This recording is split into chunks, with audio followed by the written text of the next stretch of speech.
ये double engine की सरकार चुनाव आयोग पर दबाव देकर ये काम करवा रही है। गरीबों का नाम छट जाएगा और वो मतदान करने से वे वंचित हो जाएंगे। और गरीब गुरबा कोई प्लान कर गया है, कोई वोट गिराने के वक्त में वो आते हैं, अभी कहां से कौन प्रूफ देंगे? ये सुधार नहीं है, ये एक साजिश है। जो 73% आबादी अभी के समय में बाढ़ प्रभावित है, भाजपा के दबाव में ऐसा काम हो रहा है कि आप सबको लग गया कि बिहार में बदलाव तय है, तो नाम छांट दिया जाएगा साजिश के तहत। यही नहीं होगा, वोटर लिस्ट का नाम नहीं रहेगा, वोट का अधिकार छीन लिया जाएगा। जब नाम नहीं रहेगा वोटर लिस्ट में तो वोट देने का अधिकार कहाँ रहेगा? लोकतंत्र का हिस्सा कहाँ बनेगा? एक महीना में आप कह रहे हैं कि वोटर लिस्ट का पुनरीक्षण करेंगे, क्या इसका मतलब? सुधार नहीं है, ये एक साजिश है। जब नोटिफिकेशन हो गया, पॉलिटिकल पार्टी को वोटर लिस्ट दे दिया, क्या जरूरी है बिहार में? तो फिर एकाएक इलेक्शन क्या जरूरत है? सिर्फ बिहार में क्या कारण?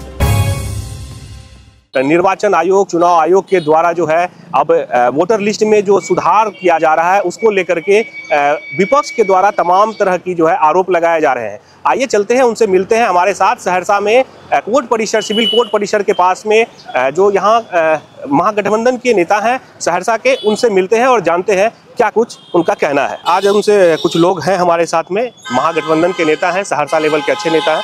इनसे बात करते हैं, जानते हैं जो क्या दिक्कत है इन लोगों को और क्या विरोध कर रहे हैं। शुरुआत करते हैं सर, आपसे क्या नाम हुआ? मेरा नाम है रणधीर यादव, CPM जिला सचिव सहरसा। ठीक है, ये बताइए सर, क्या दिक्कत है आप लोगों को? अगर मतदाता सूची में सुधार किया जा रहा है तो उससे क्या दिक्कत है? ये दरअसल सुधार नहीं है, एक तरीके से कह लीजिए तो इनडायरेक्ट रूप से ये ब्लैक दरवाजे से NRC को लागू किया जा रहा है।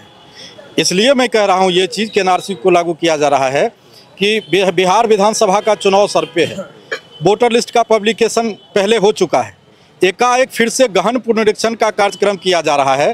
टोटल वोटर को जो है सो खत्म करके नए सिरे से वोटर लिस्ट बनाया जाएगा, इस बात को जानिए आप।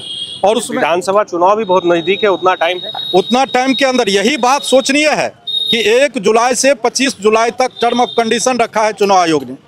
ये डबल इंजन की सरकार चुनाव आयोग पर दबाव देकर ये काम करवा रही है और 1 महीने के अंदर, ये 25 दिन के अंदर हम कह रहे हैं कि बिहार पलायनों का राज्य है। आप जानते हैं कि गरीबी यहाँ है, बेबसी है।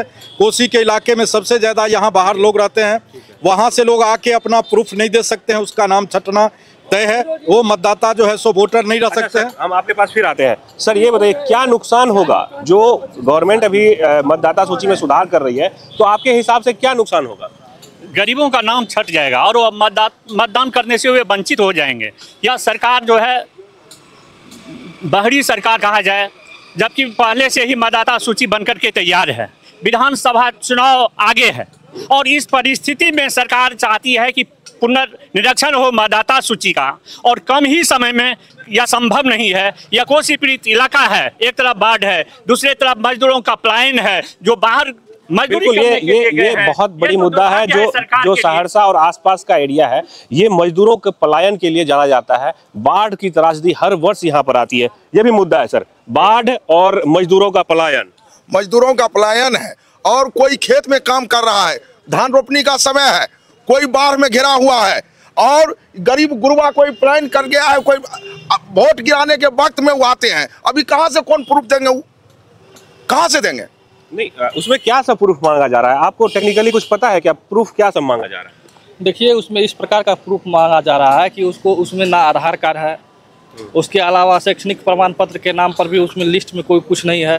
तो ये जो चुनाव आयोग जो ये मतदान पुनर्निरीक्षण का जो कार्यक्रम चला रही है, ये दरअसल नोटबंदी के तर्ज पर वोटबंदी है। हम वोटबंदी इसीलिए कह रहे हैं कि चूंकि उसमें तमाम दलित, गरीब, मुस्लिम समुदाय के लोगों को वोट को ये जो है भाजपा नोटबंदी के तरह ये वोटबंदी है। एकदम बिल्कुल ये वोटबंदी है और ये जो समय दिया हुआ है ये वो व्यवहारिक समय है। ये जो रणधीर जी ने कहे तो बैकडोर से ये NRC है, इसको हम कह सकते हैं कि बिहार में पहला ऐसा राज्य है जो सर पे चुनाव है और उस चुनाव के दरमियान जो है जब पब्लिक पूरा एकदम वोटर लिस्ट का प्रकाशन हो चुका है उसके बाद ये लाना, हमको लगता है कि निश्चित रूप से चुनाव आयोग भाजपा के इशारे पर जो ये खेल चल रही है बिहार उसको सर लिस्ट में सुधार किया जा रहा है चुनाव आयोग के द्वारा, तो यही कहा जा रहा है जो लिस्ट में सुधार किया जाएगा उसका चेक किया जाएगा, फर्जी तो नहीं है। ये सुधार नहीं है, ये एक साजिश है। आप कहते हैं जिस राशन कार्ड के आधार पर गरीबों को आप राशन देते हैं, आप कहते हैं उसका मान नहीं होगा। जो आधार कार्ड को सब चीज़ से जोड़ा गया, बैंक से लेकर हर जगह, उसका मान नहीं होगा। आखिर क्या विपत्ति आ गया कि 25 दिन के अंदर करो लाखों लाख लोगों का ये हो जाएगा? ये 25 दिन में संभव है? 25 दिन में संभव नहीं। सबसे 25 दिन कौन निर्धारित किया है? नहीं 25 चुनाव आयोग इलेक्शन आयोग निर्धारित किया है। और सबसे बड़ी बात है जो जन्म प्रमाण पत्र मांग रहा है जो वोटर है उसके माता पिता का। अब वो जन्म प्रमाण पत्र तो बहुत लोगों के पास माता पिता का बना हुआ नहीं है। खुद का हो सकता है, माता पिता का हो सकता है। का चाहिए 2003 माता पिता का। जो महिला ससुराल में है उसके माता पिता का जन्म प्रमाण पत्र चाहिए। आधार कार्ड जो है जो सब चीज़ में लागू है ना, बैंक से भी आप जोड़िए। जब आधार कार्ड आप दे रहे हैं तो आधार कार्ड को ही मानना चाहिए। जिसको आधार कार्ड है वो वोटर है। और ये क्यों किया जा रहा है इसका मुख्य बिंदु है कि नरेंद्र मोदी जी आदरणीय प्रधानमंत्री बराबर बिहार दौरा कर रहे हैं और उनको ये मिल रहा है सी वोटर सर्वे में जो तेजस्वी की सरकार बनने का जो सब चैनल बता रहा है कि इस बार बदलाव निश्चित है, तो इससे वो घबरा गए। ये बताइए ये घबरा करके हताश का परिणाम है। ये हताश और निराश में जैसे ईडी सीबीआई का सहयोग लेकर के चुनाव आयोग का, तो चुनाव आयोग आप जानते हैं चुनाव आयोग में जो जज को हटा दिया गया, सीजीआई को हटा दिया गया और वही 3 में वही 2 है, एक विपक्ष का नेता। तो वो बेईमानी तो शुरू से बेईमानी का नियत तो उसको चुनाव आयोग के नियुक्ति में ही है। अच्छा, आप जब ये मीटिंग में आज गए थे क्या आप लोग? देखिए मीटिंग में गए लेकिन सवाल है यहाँ अब 1 महीना के अंदर में ये कोसी इलाका में लोगों तबाह रहेंगे।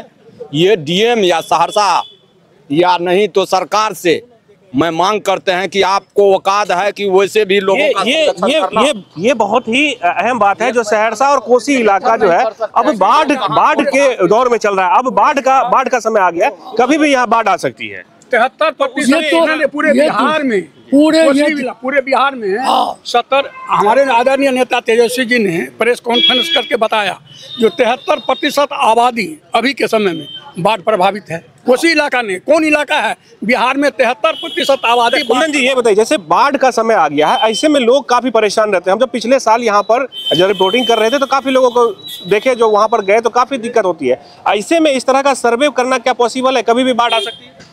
ये जो है भाजपा के दबाव में ऐसा काम हो रहा है कि आप सबको लग गया कि बिहार में बदलाव तय है।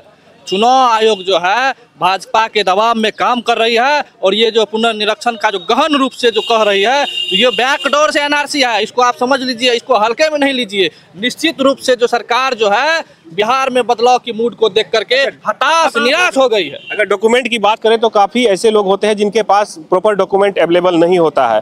तो ऐसे में क्या सब दिक्कतें होंगी? अगर मान लीजिए अगर कोई बहुत अच्छे पढ़े लिखे नहीं है, हो सकता है उनके पास डॉक्यूमेंट की कमी हो, ऐसे में उनको क्या दिक्कत? उसका नाम छांट दिया जाएगा साजिश के तहत, यही नहीं होगा। वोटर लिस्ट से उसका नाम नहीं रहेगा, वोट का उसका अधिकार छीन लिया जाएगा,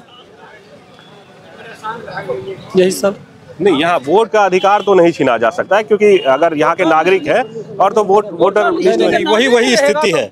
जब नाम नहीं रहेगा वोटर लिस्ट में तो वोट देने का अधिकार कहाँ रहेगा? लोकतंत्र का हिस्सा कहाँ बनेगा? वो नहीं बन सकता है। दरअसल देखिए जो भारत सरकार कही कि मेरा आधार मेरी पहचान है, उस आधार कार्ड का कोई वैल्यू नहीं है। वो प्रमाण आधार तो पहचान है सर, आधार तो पहचान है ऐसा बोला जाता है। जी आधार तो पहचान है लेकिन नाम छाट दिया जाएगा तो कहाँ से होगा? हम लोग तो वोट गिराने से वंचित हो जाएंगे।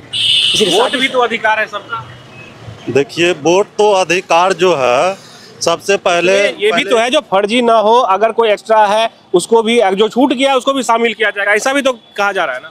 सबसे पहले तो आपके चैनल और दर्शक दोनों को धन्यवाद। आप यह देखिए कि ये जितने भी साजिश चल रहा है, चाहे सरकार या वो चुनाव आयोग का चल रहा है, वो सबसे पहला साजिश है कि लोगों को वोट का अधिकार छीन लेना। अभी जो ये चला रहा है ट्रोल क्या नाम है, वो वोटर लिस्ट क्या नाम है सर्वेक्षण का, तो ये मुख्य रूप से उनका एजेंडा है दलित मुस्लिम खास करके टारगेट किया गया है कि उनके वोट के अधिकार को छीन लेना। चूँकि बाबा साहेब संविधानिक अधिकार बहुत परिश्रम करके रानी से मेहतरानी तक को एक वोट का अधिकारी बनाए थे। अभी आप ये क्या नाम है 1 महीना में आप कह रहे हैं कि वोटर लिस्ट का पुनरीक्षण करेंगे। क्या इसका मतलब हमारे दलित भाई बढ़िया से भोजन नहीं कर पाते हैं, राशन कार्ड में नाम जुड़वाने के लिए उनको फोटो खिंचवाने कागज पत्र लाने का क्या नाम है व्यवस्था नहीं हो पाता है, तो वोटर लिस्ट में नाम जुड़वाने के लिए कागज कहां से लाएंगे? अभी जितने भी बिहार में दलित महादलित हैं उनके पास अपनी निजी जमीन नहीं है। तो ये बताइए सर आप लोग, जो ठीक है ये तो चलिए अगर सुधार हो रहा है और चुनाव आयोग के द्वारा ऐसा कहा जा रहा है, तो आप लोग क्या मांग करते हैं, क्या चाहते हैं यार? ये सुधार नहीं है, ये एक साजिश है। जब नोटिफिकेशन हो गया, पॉलिटिकल पार्टी को वोटर लिस्ट दे दिया, क्या जरूरी है बिहार में? तो फिर एकाएक इलेक्शन करने की क्या जरूरत है? सिर्फ बिहार में हुआ है, क्या कारण है? तो ये हम अभी सहरसा के कोट इलाके में मौजूद है। यहाँ पर सहरसा के जो तमाम नेता हैं महागठबंधन के, वो यहाँ पर हमारे साथ मौजूद थे। उन्होंने कहा है जो ये सुधार नहीं है, अगर वोटर लिस्ट में अगर निर्वाचन आयोग के द्वारा अगर इसको सुधार किया जा रहा है तो ये सुधार नहीं मान रहे हैं ये लोग, और ये कह रहे हैं जो वोट से गरीबों को, अशिक्षित लोगों को वंचित करने का एक सरकार की साजिश है।